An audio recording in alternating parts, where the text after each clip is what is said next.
Welcome students. हम chapter 3 मानव जनन human reproduction पढ़ रहे थे। इससे पिछली वीडियो में हमने फीमेल रिप्रोडक्टिव ऑर्गन को पढ़ा, उसकी स्टडी की, क्या स्ट्रक्चर्स होते हैं।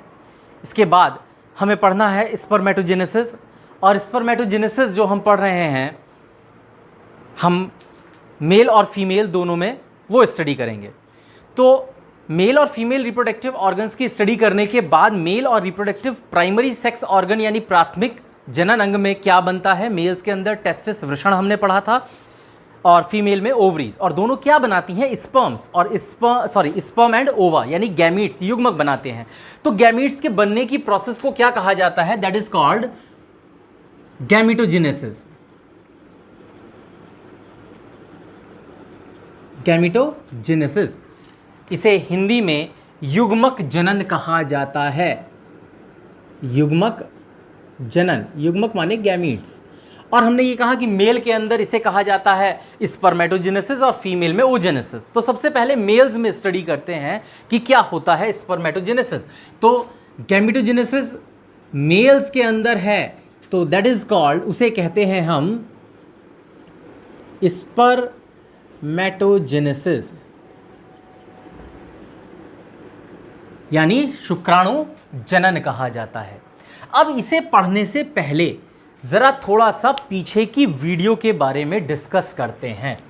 हम इससे पहले बता चुके हैं कि मेल्स के अंदर जो प्राइमरी सेक्स ऑर्गन था दैट इज टेस्टिस था, ठीक है, that is called testis.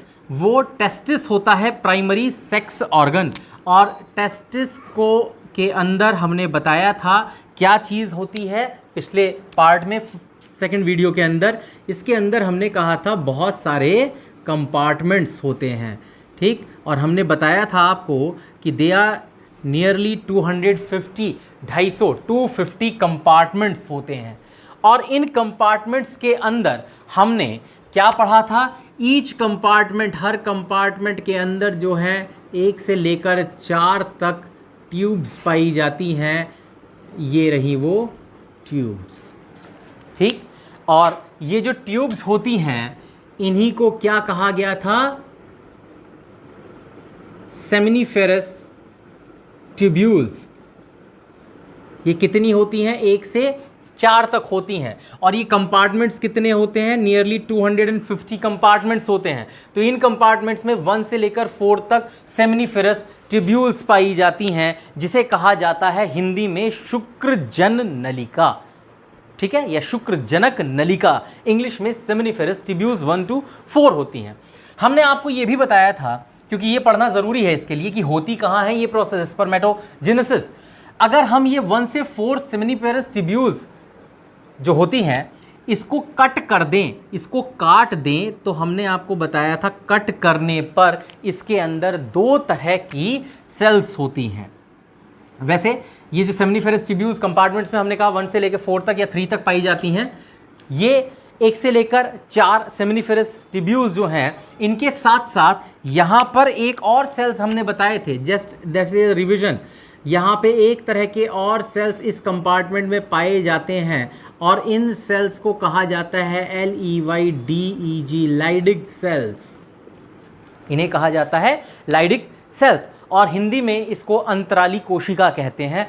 लाइडिक sales का काम क्या होता है, ये प्रोड्यूस करते हैं एक hormone that is called testosterone. Testosterone hormone, male hormone produce करने का काम करते हैं ये लाइडिक सेल्स।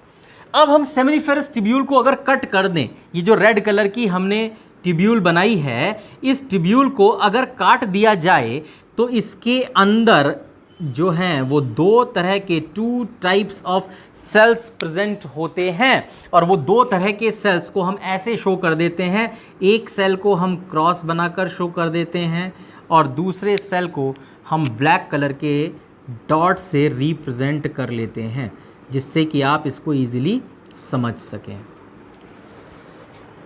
ये जो क्रॉस वाले सेल्स हैं, इन सेल्स को कहा जाता है, दे आर कॉल्ड,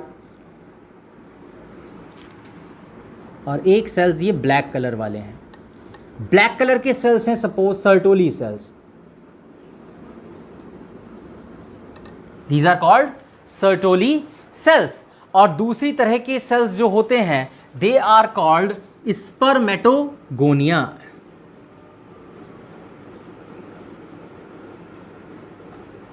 ये दो तरह के सेल्स होते हैं। अगर इस सेमनीफेरस ट्यूब्यूल को कट किया जाए ट्रांसवर्स सेक्शन गोलाई में, ठीक है, ट्यूब अगर ये है तो इस ट्यूब को आप ऐसे काटेंगे, इस तरह से अगर काटेंगे तो हमें ये इस तरह का स्ट्रक्चर मिलेगा और इसमें हम इसे डिस्कस कर रहे हैं।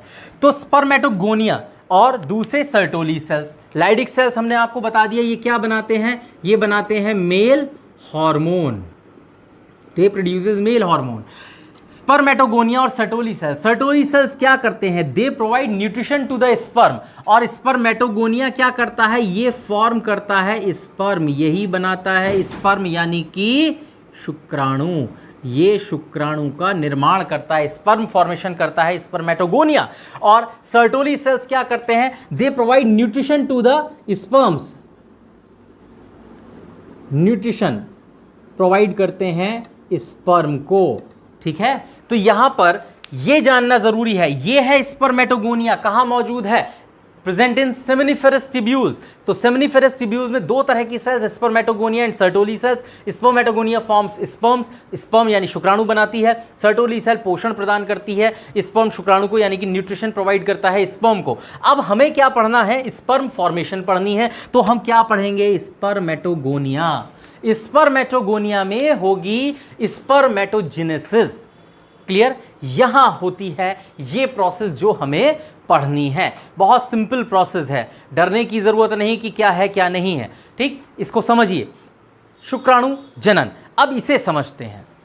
देखिए शुक्राणु जनन, spermatogenesis, sperm formation in males जो प्रोसेस है, इसमें ये रेड कलर की सेल क्या बनाई हमने, net is natural, this is spermatogonia, ये स्पर्मेटोगोनिया ही है जिसके अंदर क्या प्रोसेस होगी, स्पर्म फॉर्मेशन, और you can say spermatogenesis formation होगी यहां पर। देखिए this is a 2n cell, 2n cell means ये है स्पर्मेटोगोनिया, दिस इज स्पर्मेटोगोनिया जिसके अंदर ये प्रोसेस प्रोसीड हो रही है, ये सेल बनाया हमने, यहां से लिया। स्पर्मेटोगोनिया 2n सेल है, क्लियर, डिप्लॉइड सेल है। अब स्पर्मेटोगोनिया में क्या होगा, माइटोसिस होगा, माइटोसिस इक्वेशनल डिवीजन, ठीक, समसूत्री विभाजन हिंदी में और इंग्लिश में कहते हैं, माइटोसिस प्रोसेस होगी। तो यहां से क्या होगा, सेल्स बनेंगी, ठीक, एक सेल ये बनी 2n भी बनेगी, अब उसको आगे डिस्कस नहीं कर, वो आगे लार्ज प्रोसेस में। तो इसने क्या बनाया, 2n सेल बनाया, डिवीजन हुआ सेम, इक्वेशनल डिवीजन, समसूत्री विभाजन, इक्वेशनल डिवीजन बराबर क्रोमोसोम्स डिवाइड हुए तो 2n बना। इस सेल को क्या कहा गया, स्पर्मेटोगोनिया, हिंदी में इसे कहते हैं शुक्रजन कोशिका। तो इंग्लिश मीडियम वाले इंग्लिश में समझ लें, हिंदी मीडियम वाले हिंदी में समझ लें, और इंग्लिश में ही बेटर समझेंगे तो आपको अच्छा याद होगा। सीक्वेंस में स्पर्मेटोगोनिया, माइटोसिस हुआ, इक्वेशनल डिवीजन हुआ, 2n बना। इसे क्या कहते हैं, इसे कहते हैं प्राइमरी स्पर्मेटोसाइट, प्राथमिक शुक्रजन कोशिका। प्राइमरी पहला सेल बना मदर से, तो प्राइमरी स्पर्मेटोसाइट कहा गया 2n, क्लियर। अब यहां पर इसका फिर डिवीजन होगा, अब की बार पहले हुआ था माइटोसिस, बेटा इस बार होगा प्रेजेंट मियोसिस, ई आ रहा है, रिडक्शनल डिवीजन, क्रोमोसोम्स यहां से हाफ हो जाएंगे, हिंदी में कहें अर्धसूत्री विभाजन, अर्ध माने हाफ, सूत्री माने क्रोमोसोम्स, क्रोमोसोम्स हाफ हो गए। दिस इज मियोसिस फर्स्ट, ये मियोसिस फर्स्ट हुआ। और मियोसिस जब फर्स्ट होगा यहां पर तो क्या हुआ, यहां पे ये डिवाइड हो गया n और n में, यानी क्रोमोसोम्स हाफ हो गए n और n। तो यहां इसने एक n ये बनाया, एक n ये बनाया, यहां पर इसे क्या कहा जाएगा, सेकेंडरी स्पर्मेटोसाइट। ये प्राइमरी था, पहला था, ये दूसरा स्पर्मेटोसाइट है, तृतीयक शुक्रजन कोशिका इन हिंदी कहा जाएगा। तो क्या बन गया यहां पर, secondary spermatocyte. Again I repeat, 2n के बाद माइटोसिस हुआ, माइटोसिस से 2n बनेगा, 2n के बाद फिर मियोसिस होगा फर्स्ट, और इसमें हाफ हाफ हो जाएंगे, यानी n और n बना। अब इसके बाद यहां पर क्या होगा, यहां पर अगेन मियोसिस होता है, ठीक, और ये जो मियोसिस प्रोसेस होती है दैट इज सेकेंड स्टूडेंट्स अब यहां सेकेंडरी स्पर्मेटोसाइड बना, ये एन, तो मियोसिस हुआ 2n के बाद आधा आधा हो गया, यहां पे ये हुआ सेकेंडरी स्पर्मेटोसाइड, द्वितीयक शुक्रजन कोशिका। नाउ मियोसिस सेकंड होगा तो यहां पर फिर से क्रोमोसोम्स बट जाएंगे हाफ हाफ, और यहां से ये 2 सेल्स बनाएगा एन एंड, ये वाला भी मियोसिस करेगा, 2 बनेंगे, तो 4 एन बन गए। इन्हें कहा जाएगा स्पर्मेटिड, हिंदी में इसे कहते हैं शुक्राणु प्रसू, स्पर्मेटिड।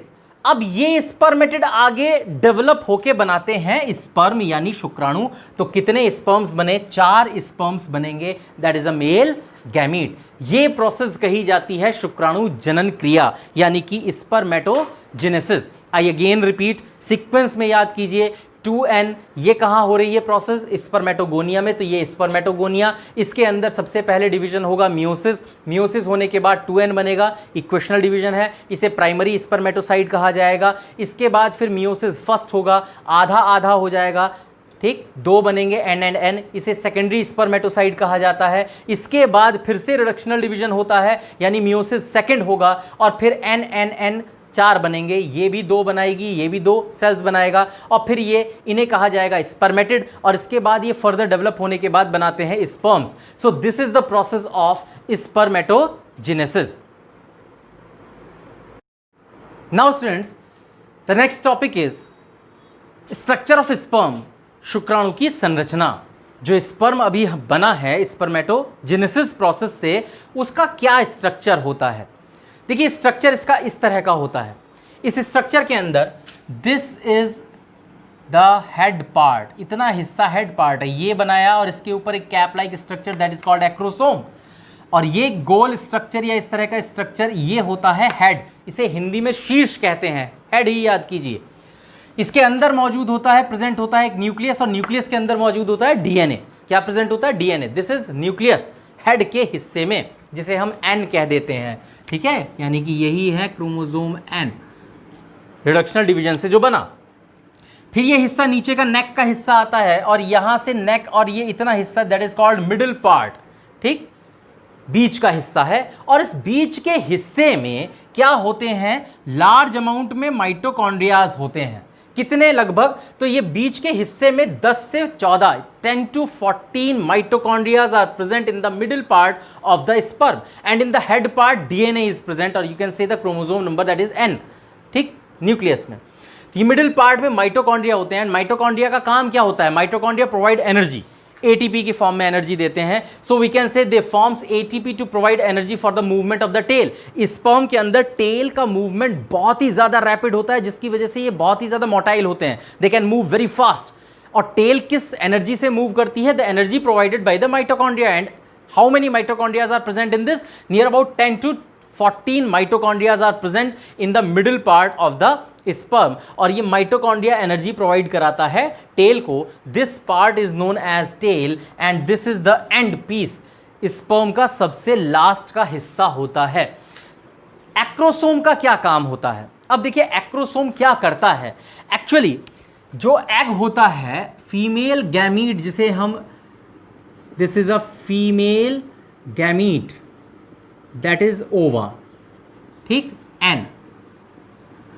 ये जो एन है, ओवा है, इसके चारों तरफ एक लेयर मौजूद होती है, हार्ड लेयर होती है, इसे कहा जाता है जोना पेल्यूसिडा। ये जो हार्ड लेयर होती है कैसे ब्रेक की जाती है? तो यहां पर जो स्पर्म होता है, ये स्पर्म जो है इसका हेड पार्ट आके यहां टच होता है, this is the middle part and suppose this is the tail. Head part के अंदर क्या मौजूद है? न्यूक्लियस, ठीक। अब हेड पार्ट का ये फ्रंट वाला हिस्सा, आगे का हिस्सा, दैट इज कॉल्ड एक्रोसोम। ये एक्रोसोम है, दिस इज द एक्रोसोम। ये टच करता है जोना पेल्यूसिडा से। और एक्रोसोम के अंदर क्या मौजूद होते हैं? Acrosome consist of lytic enzymes, these lytic enzymes गलाने वाले एंजाइम्स होते हैं। ये ज़ोना पेलिसिडा को गलाने का काम करते हैं और इसके अंदर एक होल बना लेते हैं और ये हेड पार्ट इसके अंदर पेनिट्रेट कर जाता है। तो एक एन तो ये था और दूसरा हेड पार्ट इसके अंदर जब इतना हिस्सा यानी up to this part enter कर जाता है तो दूसरा एन यहाँ मिल जाता है और क्या बनता है, that is 2n, that is called zygote. और ये यहां का पीछे का हिस्सा डीजेनरेट हो जाता है। तो what is the function of acrosome? Acrosome function is to penetrate या helps in penetration of the head of sperm into the female gamete, यानी कि एक्रोसोम ज़ोना पेलिसिडा की लेयर को गलाकर उसके अंदर एंट्री कराने में स्पर्म के हेड की मदद करता है, जिससे ये डीएनए फीमेल के अंदर जाकर एंटर कर जाता है। ओवा में तो n+n 2n फॉर्मेशन होती है जाइगोट की। This is the structure of sperm. So students, इस पार्ट में हमने आपको मेल्स के अंदर स्पर्मेटोजेनेसिस प्रोसेस समझाई, स्पर्म का स्ट्रक्चर डिस्क्राइब किया। क्लियर? इसको इसी सीक्वेंस में याद कीजिए। Now in the next video we will discuss about oogenesis. और ओजेनेसिस फीमेल के ओवरी के किस पार्ट में होती है, कहाँ कौन सा सेल कराता है, विच सेल इज रिस्पॉन्सिबल, ये सारी डिटेल नेक्स्ट पार्ट में डिस्कस की जाएगी। तब तक के लिए आप स्टडी कीजिए, घर रहिए and simplified science biology channel को जल्दी सब्सक्राइब कीजिए, शेयर कीजिए और लाइक कीजिए। Thank you.